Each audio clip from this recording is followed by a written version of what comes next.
آپ سن رہے ہیں کتاب کہانی۔ آج پھر ہم آپ کے لیے ایک دلچسپ سفر کا آغاز کر رہے ہیں۔ ہماری یہ ویڈیو آپ کو ایسی جگہ کی معلومات فراہم کرے گی جو بہت حیرت انگیز اور انوکھی ہے۔ ذرا تصور کریں، ایک طرف ایک وسیع اور عریض کثیر و نسلی سلطنت جس میں 5 کروڑ سے زیادہ لوگ بستے تھے، اور دوسری طرف صرف 90 لاکھ آبادی پر مشتمل ایک چھوٹی سی وفاقی جمہوریہ۔ یہ کہانی ہے آسٹریا کی، ایک یورپی سپر پاور کے دل سے اپنی آج کی جدید شناخت تک پہنچنے کی۔ یہ ایک قوم کا اپنی روح کو تلاش کرنے کا سفر ہے۔ تو چلیے اس کہانی کا پہلا باب شروع کرتے ہیں، سلطنت سے جمہوریہ تک۔ دیکھتے ہیں کہ کیسے ہیبسبرگ خاندان عروج پر پہنچا اور پھر کیسے ایک یورپین سپر پاور کا ڈرامائی زوال ہوا۔ صدیوں تک ہیبسبرگ خاندان نے آسٹریا کو ایک چھوٹی سی ریاست سے ایک بہت بڑی سلطنت کے مرکز میں بدل دیا۔ یہ سفر 1156 میں شروع ہوا اور 1867 تک آتے آتے آسٹریا ہنگری کی سلطنت قائم ہو چکی تھی، جس نے یورپ کی تاریخ کا رخ ہی بدل دیا۔ لیکن پھر ایک گولی چلی اور سب کچھ بدل گیا۔ یہ واقعہ ایک ایسی چنگاری ثابت ہوا جس نے پہلی جنگ عظیم کی آگ بھڑکا دی، ایک ایسی جنگ جس نے سلطنت کو ٹکڑے ٹکڑے کر دیا اور آسٹریا کی تقدیر ہمیشہ کے لیے بدل کے رکھ دی۔ اور اس جنگ کی انسانی قیمت وہ بہت بھاری تھی۔ 10 لاکھ سے زیادہ جانیں ضائع ہوئی، اور یہی وہ آخری کیل ثابت ہوئی جس نے صدیوں پرانی سلطنت کے تابوت کو ہمیشہ کے لیے بند کر دیا۔ جنگ ختم ہوئی تو پیچھے رہ گئی تباہی اور ایک بنیادی سوال۔ سلطنت کے بغیر ایک چھوٹی ہاری ہوئی قوم کے سامنے یہ سوال کھڑا تھا کہ اگر آسٹریا اب ایک سلطنت نہیں ہے تو پھر وہ ہے کیا؟ تو سب سے پہلی کوشش یہ کی گئی کہ اپنی شناخت جرمنی سے جوڑی جائے۔ نئی ریاست نے اپنا نام جمہوریہ جرمن آسٹریا رکھا، اس صاف امید کے ساتھ کہ وہ اپنے بڑے جرمن بولنے والے پڑوسی ملک کے ساتھ ایک ہو جائے گی۔ لیکن جنگ جیتنے والے اتحادیوں کے منصوبے کچھ اور ہی تھے۔ سینٹ جرمن کے معاہدے نے نہ صرف سلطنت کے ٹکڑے کیے بلکہ آسٹریا سے وہ جرمن شناخت بھی چھین لی جس کی اسے تلاش تھی۔ یہ ایک ایسا جھٹکا تھا جس نے قوم کو ایک اور گہرے بحران میں دھکیل دیا۔ اسی کشمکش کو سوشل ڈیموکریٹک رہنما اوٹو باور نے کیا خوب بیان کیا ہے، ہمارے آسٹرین اور جرمن کردار کے درمیان تصادم۔ یہی وہ بنیادی جدوجہد تھی جو اس نازک پہلی آسٹرین جمہوریہ کی پہچان بن گئی۔ اب ہم بات کرتے ہیں آسٹریا کی تاریخ کے سب سے تاریک دور کی، جب شناخت کا یہ بحران اپنے انتہائی تباہ کن انجام تک پہنچا، یعنی نازی جرمنی کے ساتھ الحاق۔ اور پھر وہ دن آ گیا۔ جرمن فوجیں آسٹریا کی سڑکوں پر تھیں، اور اینشلوس یعنی جرمنی کے ساتھ اتحاد ایک حقیقت بن گیا۔ اس دن آسٹریا کی آزاد حیثیت ختم ہو گئی۔ کاغذوں میں تو ایسا لگ رہا تھا کہ حمایت زبردست ہے، تقریباً 100%۔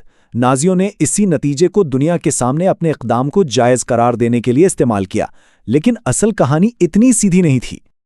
حقیقت یہ تھی کہ یہ ریفرنڈم نہ تو آزاد تھا اور نہ ہی منصفانہ۔ شدید پروپیگنڈا تھا، دباؤ تھا، اور یہودی، روما اور دوسرے کئی شہریوں کو تو ووٹ ڈالنے کی اجازت ہی نہیں تھی۔ تو نتیجہ تو جیسے پہلے سے ہی طے شدہ تھا۔ اور یہیں سے پیدا ہوتا ہے وہ تاریخی سوال جس سے آسٹریا آج تک جوجھ رہا ہے۔ کیا آسٹریا نازی جارحیت کا پہلا شکار تھا، یا پھر اس جرم میں ایک رضامند ساتھی؟ اس کا جواب اتنا آسان نہیں ہے۔ حقائق ایک بہت پیچیدہ تصویر دکھاتے ہیں۔ ایک طرف ماسکو اعلامیہ نے آسٹریا کو شکار قرار دیا، تو دوسری طرف نازی حکومت میں آسٹریئنز کی غیر معمولی طور پر بڑی تعداد میں شرکت اور بہت بعد میں اپنی ذمہ داری کا اعتراف، یہ سب مل کر اس بحث کو آج بھی زندہ رکھے ہوئے۔ اس تباہی کے بعد آسٹریا نے ایک نئے سرے سے اپنی پہچان بنانے کی شعوری کوشش شروع کی، ایک ایسی پہچان جو بالکل نئی ہو۔ چلیے دیکھتے ہیں کہ یہ سفر کیسے طے ہوا۔ آزادی تک کا راستہ آسان نہیں تھا، اس میں پورے 10 سال لگ گئے۔ ایک شکست خوردہ، قبضے میں جکڑے ہوئے ملک سے ایک مکمل آزاد ریاست بننے تک آسٹریا نے صبر اور سفارتی کاری سے کام لیا، جس کا نتیجہ 1955 کے ریاستی معاہدے کی صورت میں نکلا۔ اور یہاں آخر کار آسٹریا کو اپنی نئی پہچان ملی، مستقل غیر جانبداری، یعنی کسی بھی فوجی اتحاد کا حصہ نہ بننا۔ سر جنگ کے دور میں یہی وہ اصول تھا جس نے نئے آسٹریا کی بنیاد رکھی، نہ جرمن، نہ سلطنت، بلکہ ایک غیر جانبدار ملک۔ تو اب آتے ہیں آج کے آسٹریا پر، 21ویں صدی کا آسٹریا، ایک جدید، مستحکم اور خوشحال ملک جو اپنے طوفانی ماضی سے نکل کر سامنے آیا ہے۔ اعداد و شمار خود ہی کہانی سناتے ہیں۔ آج آسٹریا کا شمار دنیا کے امیر ترین ممالک میں ہوتا ہے، جہاں لوگوں کا معیار زندگی بہت بلند ہے۔ یہ اس کی جنگ کے بعد کی زبردست معاشی کامیابی کا ثبوت ہے۔ معاشی طور پر ہی نہیں بلکہ سماجی طور پر بھی آسٹریا بہت بدل چکا ہے۔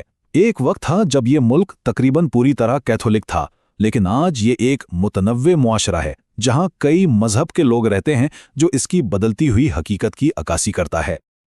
اور آج کے آسٹریا کی پہچان اسی توازن پر قائم ہے، ایک طرف ان کی غیر جانبداری اور دوسری طرف بین الاقوامی معاملات میں سرگرم شرکت۔ فوجی اتحادوں سے تو وہ دور رہتے ہیں، لیکن اقوام متحدہ اور یورپی یونین جیسے اداروں کا وہ ایک اہم حصہ ہیں۔ تو ایک عظیم الشان سلطنت کے مرکز سے لے کر ایک غیر جانبدار جمہوریہ تک، آسٹریا کا سفر واقعی اپنی پہچان کا سفر رہا ہے۔ انہوں نے غیر جانبداری میں استحکام ڈھونڈا، لیکن جیسے جیسے دنیا اور یورپ بدل رہے ہیں، ایک سوال باقی رہتا ہے: آسٹریا کی شناخت کا اگلا باب کیا ہوگا؟ ہماری یہ معلوماتی ویڈیو یہیں اختتام پذیر ہوتی ہے۔ ہم امید کرتے ہیں کہ آپ کو یہ سفر پسند آیا ہوگا۔ جو باتیں ہم نے آپ کو بتائی ہیں، اگر وہ آپ کے لیے نئی تھیں تو کومنٹس میں ضرور بتائیے۔